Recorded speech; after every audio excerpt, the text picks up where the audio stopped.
But imagine coming in first place out of 1 billion. That's all of y'all. You came in first out of 1 billion competitors. You are here for a reason. So I first met this young man at a book signing over the summer, and when he spoke, I was blown away. So he was very honest and open about a lot of the struggles that he had experienced, and he talked about how he overcame those struggles.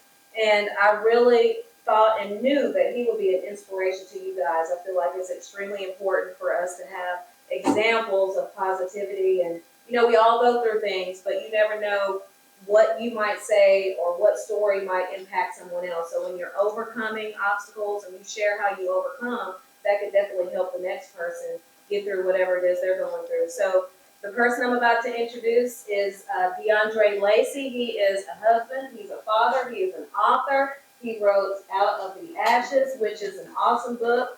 It has a lot of wonderful information and different things and strategies that can be applied to overcome. So you guys, welcome Mr. Lacy. Thank you for having me, and thank you guys for coming, because y'all did not have to come. I'm going to just jump right into it. I'm in pain, so I scream, ah! But nobody can hear me. It won't even echo, because too many people near me. I'm getting leery, because them same people judging me like a jury. Bazine wouldn't help them see. I need help clearly. Alone in a crowd trying to fit in, knowing that I need to stand out like a sit-in. But these insecurities get the best of me. Fake friends will be the death of me, and knowing it's best for me to cut them off like some split ends. Or maybe like an amputee, it's like not having a life vest. Out in the Atlantic Sea, I'm drowning. Somebody come and save me. Then I reached up and grabbed the hand of the one that made me, and now I'm free at last. Yes, I'm free at last. No longer bound by Satan's grasp. Almost lost my grip, but my God ain't let me slip. And with that, I praise him with these words from my lips, because yes, I'm free at last. Yes, I'm free at last. No longer bound by Satan's grasp. Almost lost my grip, but my God ain't let me slip. And with that, I praise him with these words from my lips. It's a green day. I walk the boulevard of broken dreams, and it seems that life has vaporized all my self-esteem. So I cling to a single strand of hope. But I've been hurt so many times, it's getting hard for me to cope with all this unacceptance, neglection, and rejection. I don't use mirrors because I can't stand the sight of my own reflection. So I wallow, drowning in my sorrow, in a pit of self-pity with no hope for tomorrow. It's not that I'm lonely, because I got a few homies, but at the end of the day, for some reason, I find myself feeling lonely. I don't contemplate my life ending, but I'm unhappy and I'm tired of pretending. So I begin to pray to the Lord and make my confessions. I ask him to please usher away my depression. You'll get that when you get home. I stand tall, confessing that I'm blessed, because I went from drowning in sorrow to swimming in success, because now I'm free at last. Yes, I'm free at last. No longer bound by Satan's grasp. Almost lost my grip, but my God ain't let me slip. And with that, I praise him with these words from my lips, because now I'm free at last. Yes, I'm free at last. No longer bound by Satan's grasp. Almost lost my grip, but my God ain't let me slip. And for that, I praise him with these words from my lips. Sex had me wrapped up like a gift, and when I'm with my friends, curses falling from my lips. But Sunday mornings, it's always a different story. I get my fake up, grab my Bible, and go give God the glory. I'm so tired of this lifestyle, but it seems sin is the style of my life now. I don't like how sin starts to take its toll. No game, boy, but I feel like I lost control of my life, doing wrong when I mean right. Despite the call on my life, I still try to fight till I'm hit with the right word from the book of light. I see the light, and now it's time for the Son and the Father to reunite, because now I'm free at last. Yes, I'm free at last. No longer bound by Satan's grasp. Almost not my grip, but my God ain't let me slip. And for that, I praise him with these, because now I'm free at last. Yes, I'm free at last. No longer bound by Satan's grasp. Almost lost my grip, but my God ain't let me slip. And with that, I praise him with these words from my lips.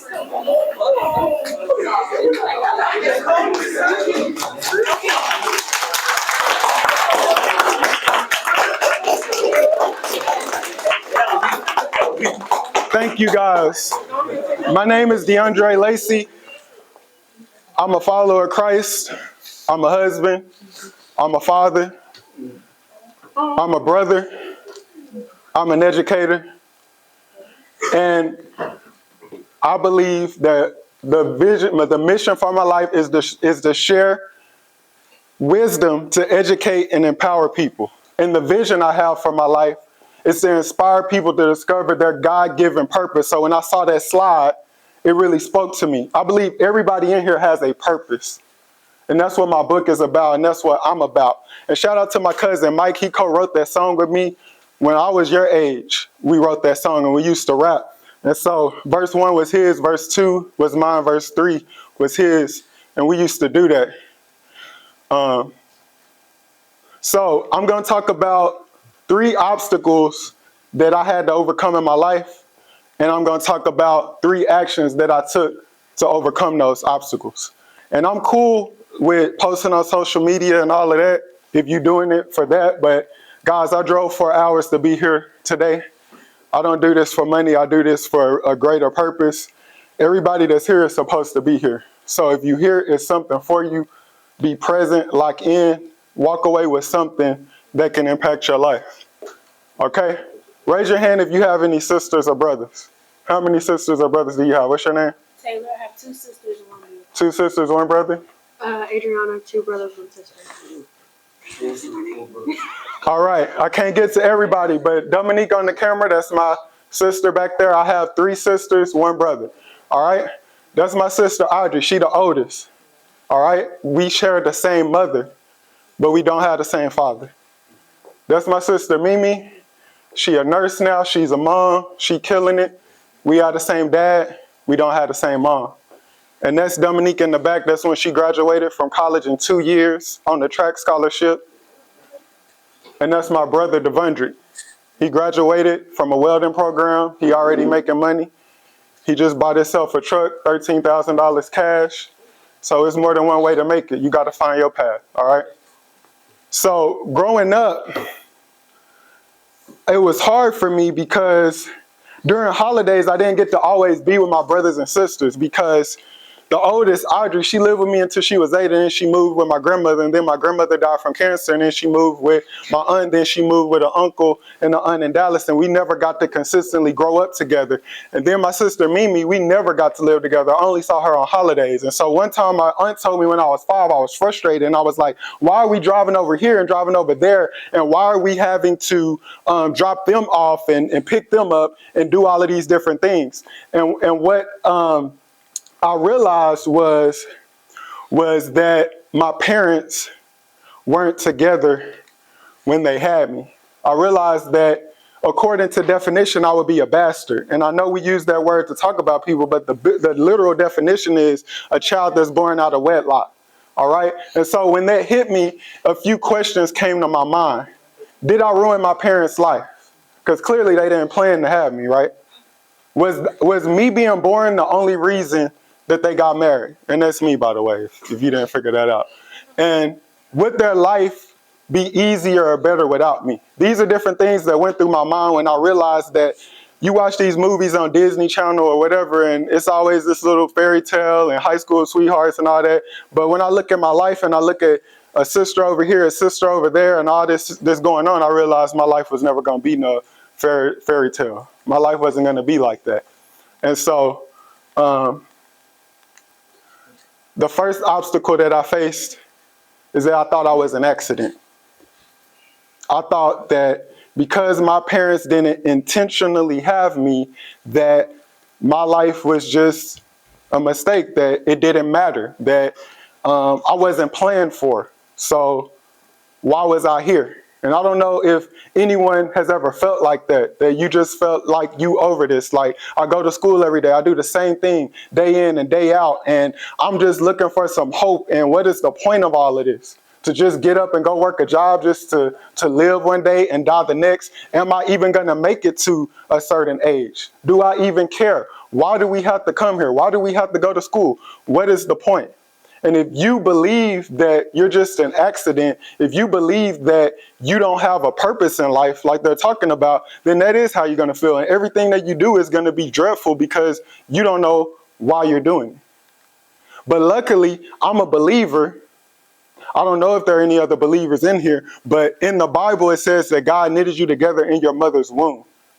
And that encourages me because that lets me know just because my parents didn't plan me, just because my parents didn't know I was coming, God knew I was coming. And we mature enough for me to eloquently talk about, we all take in biology. So we understand how the birth process works. People don't come from storks that drop babies out of the sky, all right? And so for you to be sitting here today, do you know how hard it is for somebody to conceive a child? It's not that easy. I know we see it happen every day. There are billions of microorganisms fighting for one egg. Billions. So for you to be sitting in your seat today, that means you came in first. Now, what he did was impressive. Coming in 16th or top 15 after going through all that adversity, my man, you inspire me. But imagine coming in first place out of a billion. That's all of y'all. You came in first out of a billion competitors. You were here for a reason. And then just to get to that point, then you made it through the entire birth process. That means you're supposed to be here. And I'm sure you've had some situations that happened in your life that could have took you out. But you're here today because I believe you're not an accident. Now, pop quiz. Somebody tell me, who is this team? And where do they play? Where? San Francisco. And that dude right there is actually Jeff Wilson Jr. And he played high school football like 20 minutes from my hometown. And that's just proof that when you good at what you do, they will find you. It doesn't matter where you come from. I'm getting ahead of myself. So we're going to take a field trip. Not really, but we're going to use our imagination. All right? Because the budget don't say that we can do it like that. All right? So I want you to imagine that you're in San Francisco. You get to live in a condo, a plush condo, a multi-million-dollar condo. You get panoramic views of the city. You got spa, you got concierge service. That means basically you have a personal assistant that does stuff for you. When you tell them, you call them, you say, I got a meeting, I need you to do this, do that, pick up my dry cleaning, all of that, pool, all of that. That's in this building, all right? But the problem is, one day, people that were living in this building, and people included Joe Montana. Has anybody ever heard of Joe Montana? He's a quarterback that used to play for the 49ers, won 4 Super Bowls. He used to own a tower, and a condo in that building. One day somebody had a marble and it dropped. If you drop a marble on the floor, what is it supposed to do? It might roll a little bit, eventually it's gonna stop, right? It's not supposed to keep rolling, right? If it keeps rolling, what does that mean? If you're in the building, we drop the marble and it just keeps rolling from all the way up here. It's tilted. They built this 645-foot building, $350 million building, and they only dug, I think, like 80 feet. I can't remember. But basically, they didn't dig deep enough. They didn't put the right amount of, the right type of material under it.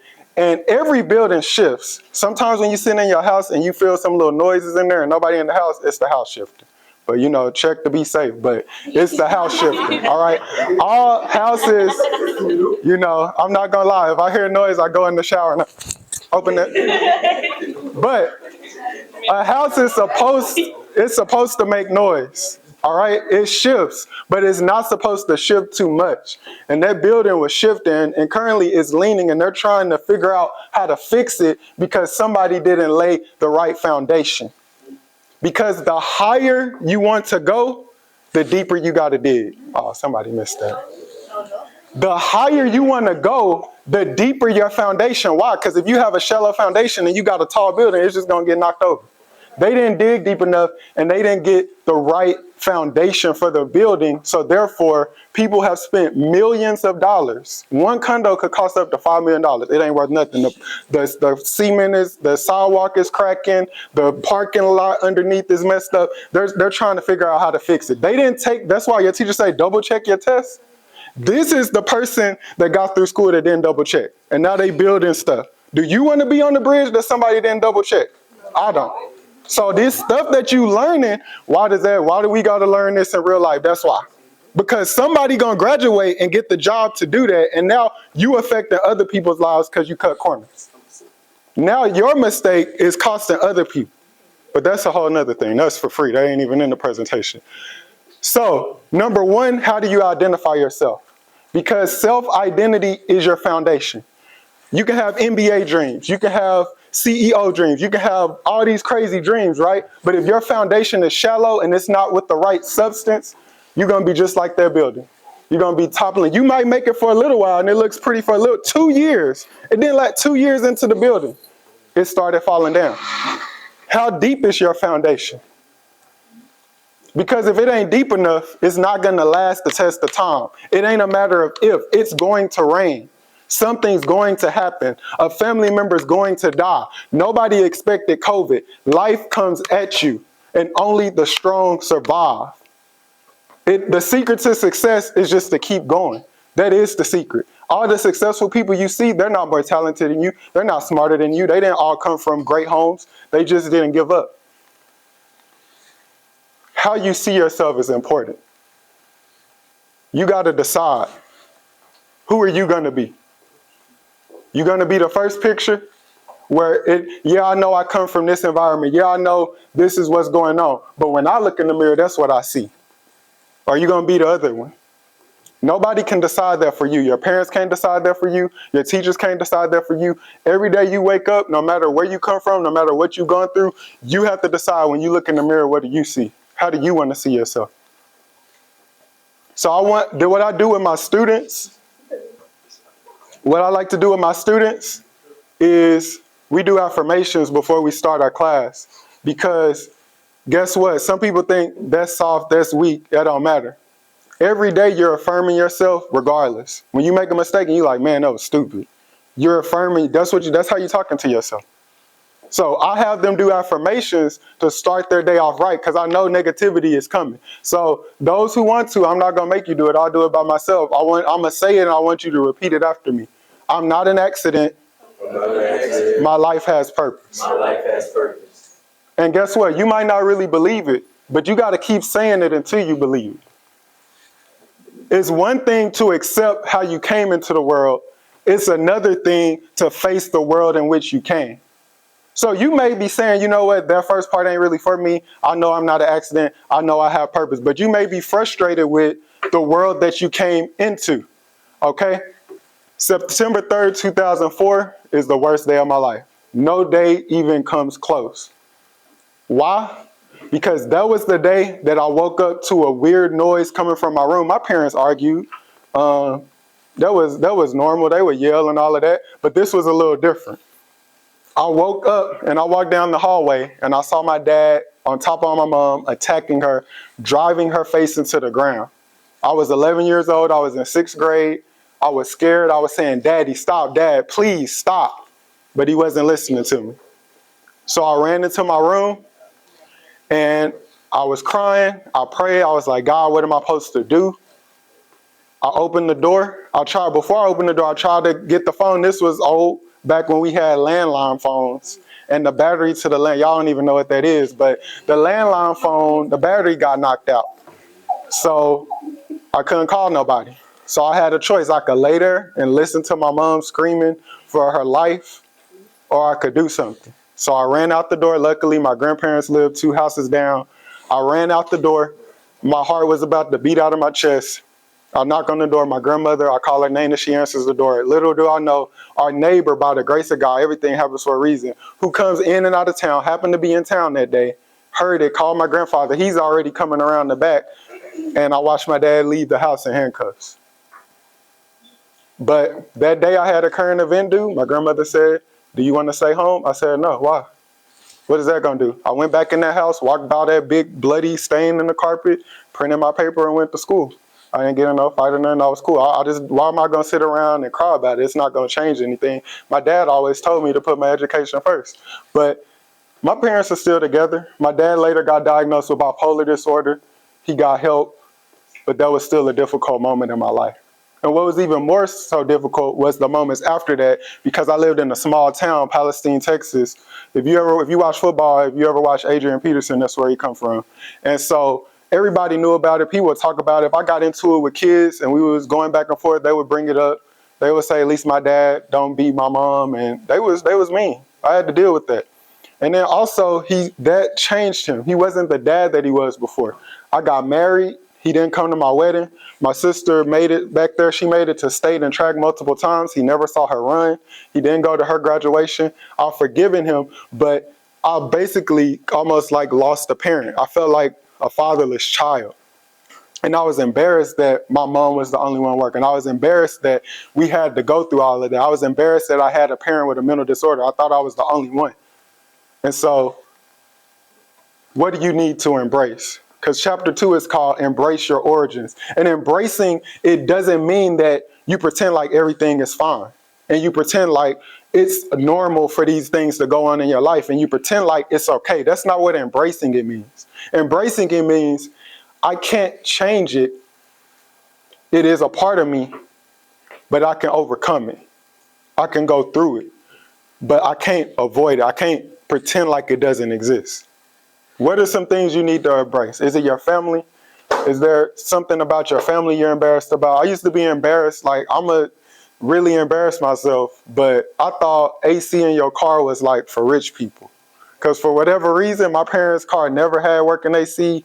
So when we finally got a car with working AC, like, I thought we made it. Like, I was embarrassed to get, I thought we was just rich then.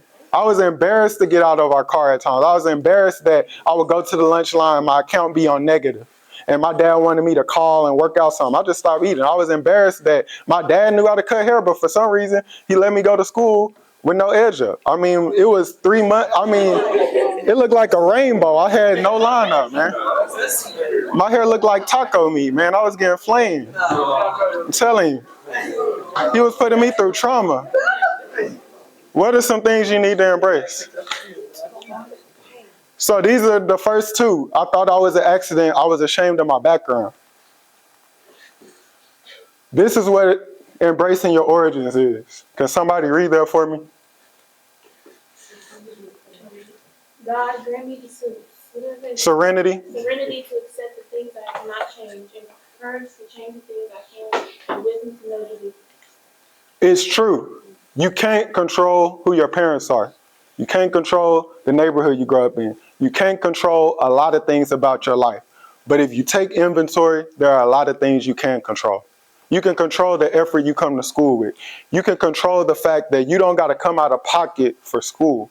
There are some places in some countries, by the time you like 3rd grade, if you cutting up in school, they just say, oh, you a worker, go to work. That's it. They take school serious. They don't have time to waste investment on people that don't want to do it. This is a chance to change your life. So there's some things you don't like about yourself that you can change. But you got to pray for the wisdom to know the difference, and you got to let go of the stuff that you can't, because it's a waste of energy. Who are you? Somebody that's brave, like, just tell me if I said, who are you? Don't overthink it, just answer that question. Who are you? Taylor Harris? Somebody else? Who are you? You are him? Hemi Neutron? Who are you? Guys, a lot of people would say their name. The next thing people are going to say is, I'm a football player, I'm an athlete, I'm D1. Ladies, man, whatever you want to call it. But names, occupations, race, ethnicity, all of these are just labels that are given to us to classify us. It's society's way of trying to understand us. A lot of times we judge, we fear what we don't understand, so we have to label it to make sense of it. We have to label it to make sense of it, because that's why we make fun of kids we don't understand, because we can't relate. So we got to put a label on it to understand it. We put people in boxes because we're too lazy to realize that we all have nuance. We all have a little. It's okay to like hip hop and anime. It's okay to be from the hood but listen to pop. It's okay, like, you don't got to be the stereotype. It's okay if you black and you like watermelon and chicken. It's okay if you black and you don't like watermelon and chicken. It's okay. We all are unique. None of us are exactly the same. That's me, guys. I told y'all I went through trauma. I don't look like what I've been through. Look at that guy. That was terrible. Terrible. Look, I want you to laugh. Guys, I already knew that this was going to happen. I did it on purpose. Guys, That was every day. That's when your dad would cut your hair. No, that was when I first moved up with my uncle. But yes, I wasn't getting regular haircuts. You can look at me and see that I'm not the person that I was. That's hope for somebody. That's hope. No, for real. Like, flame me up, because I did get flamed up. Yeah, I'm wearing contacts right now. But the point is, So you wear glasses? yeah, I wear glasses. Guys, the only difference between the version of me on that picture and the me now is the work I put into myself. And obviously, yeah, I wear better clothes. But everybody was wearing baggy clothes then. But that was terrible. Whoever let me walk out the house like that did not let me. All right? I was so lame. Now, I wasn't lame because that outfit is atrocious. I wasn't lame because that haircut is bad. I wasn't lame because of how I was standing. I mean, probably so. But the real reason is because I let what other people think about me occupy my mind. What y'all say today is people was living in my head rent free. Okay? I had social anxiety. Like, anytime I got in around a group of people, I was just nervous. Like, if it was a big group of people, I would like walk all the way around. If the door is right there and I have to walk by a group of people, I would walk 2 miles just to not walk by, because I had social anxiety, because I was always fearing people judging me. But now I'm free. I'm free to put this terrible photo of myself and feel fine, because I put the work into myself. Because the clothes don't make the man makes the clothes. And that's why I look so good right now. So. Now, I care too much about what people thought of me. And you will never reach your full potential caring what other people think, because other people aren't you. What do you mean you want to go to the NBA? See, I'm not that usual teacher that you see on the movie. Only one in so many million make it. No, if you tell me you want to go to the NBA, I'm going to say, okay, what does your workout look like? Are you just working out with the team? Oh, no, you don't want to go. You're not for real. You're not D1. Oh, you just do what the coach tell you to do. You don't go extra. Kobe had a key to the gym at 17. He was working out before school, during the workout, and after. He wasn't going to parties. So I'm not the teacher that tell you you can't do your dream. I'm going to tell you what it takes for you to do it and see if you for real. I used to work at Marshall's. Now, I'm going to say something real quick, because I heard someone say Marshall's. The only times in my life that I've touched a black card 2 times was at Marshall's.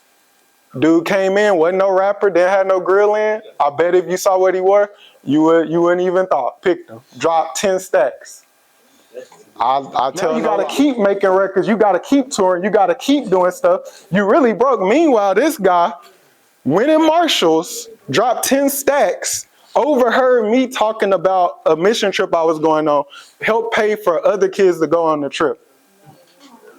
But if you looked at what he wore, he had no chains on. He probably shopped at Old Navy. A friend that invited me to his lake house, his parents have a lake house and a regular house. We did a summer camp together. I promise you, he wore like the same 4 outfits, but his parents have a lake house. I'm not saying you gotta dress like him. I'm just saying, we don't gotta go all the way the other way. But anyway, the reason I told you that story is because I worked there as a cashier. I worked there overnight stocking. I worked on the floor. Well, when I overnight stock, we get the shoes in. Okay, and shout out to all you people that's buying Dunks, because you used to be able to get Nike Dunks for like $40. Now, because Travis Scott wear them, they $110. It's ridiculous. But anyway, now they more than that. But you could go get them at Marshall's, the same exact Dunks. They wasn't fake. But anyway, what we would do with the shoes is we would write the number on the bottom. Does anybody know why we write the number of the price on the bottom? Because there's something called shrinkage, and not the stuff that girls be talking about when they don't like how long their hair is. But shrinkage in a store is when you steal. So they write the number on the bottom because people would try to rip the tag off and lie about what the price is. But when we got to the front, we would always know to check the bottom of the shoe or to look it up, and we knew that they couldn't change the price. Just because they changed where the shoe was, it didn't change what the value was. Somebody missed that. See, when God made you, he put a price on you. And it didn't matter where you was born. It doesn't matter what people say about you. It doesn't matter what you've been through. It doesn't change the value of what God put on you. It doesn't change the value of what God put on you. I don't know if I have something in here. If I do, I'm going to do the illustration. Dang, I don't have it. But I wish I had $1. Let's say that this was $1. I wish it was a real dollar. If I step on it and I offer it to you, are you still going to want it? If I rip it up and offer it to you, are you still going to want it? If I take it, ball it up, throw it over there, would you still get it? So why do you care about people that talk about what clothes you're wearing? Why do you care about what people say about you? Why do you care and you ready to fight somebody because somebody does that to you? Does that change what your value is? Then why do you let it get to you like that? Why do you be ready to fight over words? Why you be ready to fight over brands? Do y'all realize that these brands we wear are just somebody else's family name that we making famous? I want you to live a life to where somebody want to wear your name one day. Why you gotta only feel confident when you wearing Jordans? You should live your life, keep doing what you doing, and one day some kid gonna want to wear your name on his shirt. We making somebody else. Do y'all realize what hurt me is we are the culture that we drive as minorities what happens with brands. Rappers shout out brands and they become famous, and then the brands come out and say, we don't want people like y'all wearing them. But y'all the ones that's making it popular. Didn't nobody care about no Balenciagas with no socks until people were saying it. I mean, honestly, they look ugly to me, but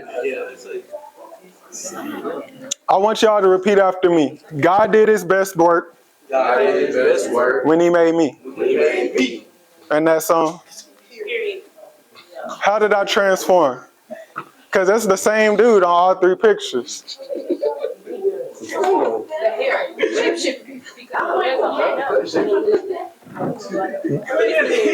It ain't just the clothes though, guys. Because if I put the same clothes on that dude in the front, he gonna still look like that. It's the inner work. You got to work on yourself. You got to work on how you talk to yourself. That dude on the first picture was so depressed, he didn't even know his clothes was that bad. He was so in here, he didn't even know he looked that bad. You to be self-aware, you got to be present. I wasn't ever present in any room I was in my head. So I didn't even know I looked that bad. And then I look back, I'm like, dang, you was down bad. It starts inside though, guys. You can't just put clothes and put on stuff and think it's gonna solve it. It's an inner job. Then the outside gets better. So we talked about the challenges I overcome. We roasted and flamed my clothes and how bad I looked. But this is the actions that I took. First, I took ownership of my life. This is my life.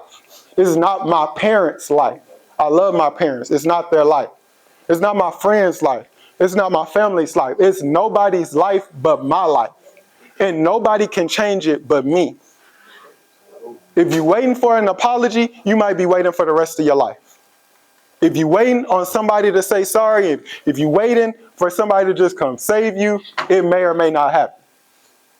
There's a lot of things that you can't control, but there's just as many or more that you can. But you got to decide, how bad do you want this? There's a story in my book that I talk about Kobe, and Kobe has a crazy work ethic. And he told this trainer during the Olympics, I want you to work out with me one day. And he said, cool. So he met Kobe at like 11 p.m. He worked out with Kobe for like 4 or 5 hours. He went and tried to get some sleep. He woke back up at like 7.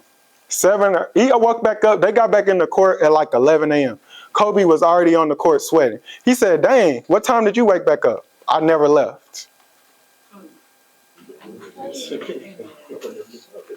Now, I want you to think about his life. He only lived 41 years, but I'll take his 41 years over a lot of people's 80s. Look at everything. Not only was he a good basketball player, he became a dad. He won an Oscar. He wrote books. He did all of that in 41 years because he took his time seriously. He took his life seriously. He decided what he wanted to be, and people told him he was going to fail. People told him. But once he said up here, this is the vision I have for my life, he didn't let nobody, because it's his life. He took ownership of his life, and you have that same power. This is a movie. that I watched. It's a pretty good movie. It's a low budget movie. So don't be expecting like Steven Spielberg or something like that. But it's a good movie. And it's about a football team that goes through some adversity. But one of the things that happens in the movie is there's a soccer player who starts trying football.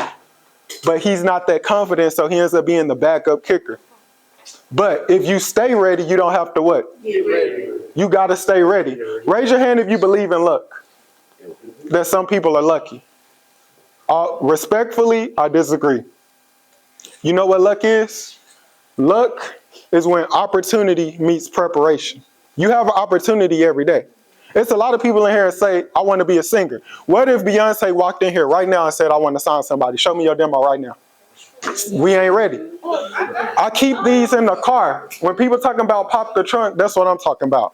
I will pop the trunk and give you a book. I just gave one out today. I just keep books on me because I'm looking for an opportunity. But anyway, he wasn't ready.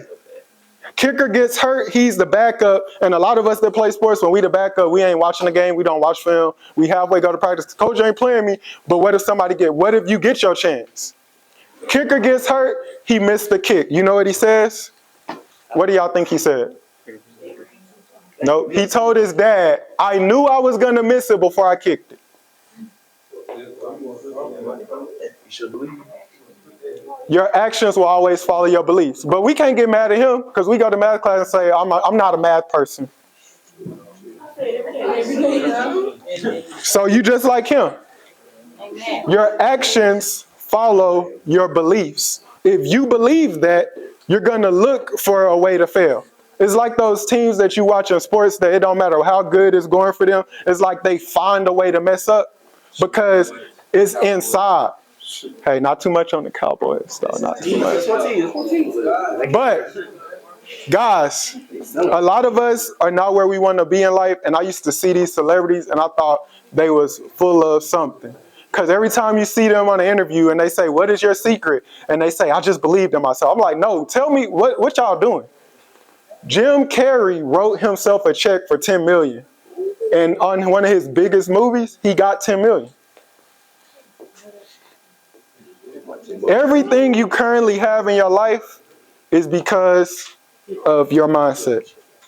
You have to start with how you think about yourself. We laughed at the picture, but everybody's saying, just wear better clothes. Before you can even get to where you know that it's up here. It all starts up here. Before you can decide, one of the guys on the picture for the guest speaker was Eric Thomas. I look up to him. He was homeless, a dropout, and he has a PhD now. And he struggled in school. But it's not about, when you get to college, you're kind of doing the same class again. It ain't like college is harder. What makes college harder is because the high school system does not do a good job of preparing y'all to have more freedom. And the kids get to go into parties. They don't have no bells. It ain't no bells in college. You don't wake up, you just get marked absent. You miss too many classes, you get dropped. And the class that you paid for, you just wasted your money and you got to do it again. And if your grades get too low, then they just kick you out. They not calling you, come to class, mom, he was late. Like, no. And so we go from, can I go to the restroom, to taking out loans. We don't do a good job of preparing y'all because it ain't nobody there to hold your hand. You got to decide, I'm going to take ownership of my life. This is what I want. I'm not going to get distracted. College ain't hard. It's the discipline part that people fail because they're not used to the freedom and they don't know what to deal with, how to deal with it. You got to challenge the BS. And BS stands for belief systems, but it also stands for the other one too. Because when you say that you believe you can't do math, that's a belief system and that's BS, the other one. When you say you can't do it, that's BS. When you say it's because where you come from, that's BS. It's a belief system. And the only way you can change your actions is to change what you believe about yourself. You can go to tutorials every day. But if you sit in there saying it ain't gonna make a difference, it ain't gonna make a difference. The man who said he could and the man who said he can't, guess what? They both right. You gotta decide what you want. Because man, I feel like it was just yesterday where I was sitting in your shoes and now I'm 30 and I'm married and I'm in my career. Life will go by fast, I am telling you. I don't know what grade y'all all in, but high school gonna go by fast. You're gonna be 30 before you know it. That time never stops. Even if you're not working, that clock is working. Even if the clock battery, if your smoke detector still beeping, that clock is still tick-tocking. It's still going. Whether you do something with it or not, it's about what you do with it. And the last thing, I made a typo. It's supposed to be 3, but whatever. Walk in my purpose. And some of you might not know what your purpose is, but everybody in here has a purpose. And what exactly is your purpose? Your purpose is where your gift, which is something that God gave you that only nobody else can do like you. Somebody may do something similar, but it's something that nobody had to teach you how to do. You don't got to teach a bird how to fly. You don't got to teach a fish how to swim. It inherently knows how to do those things. And God has placed something in all of you that only you can do it. Like what y'all saw me do up there, that was all God's providence, because my cousin started making music and I was that dude right there. That dude right there, he was like, come up on the stage. I was like, oh no, I can't do that. But one time he said, come on with us. So I went up there with him. And guess what? Something happened with the mics and we couldn't start immediately. And something in me said, speak. So I started speaking.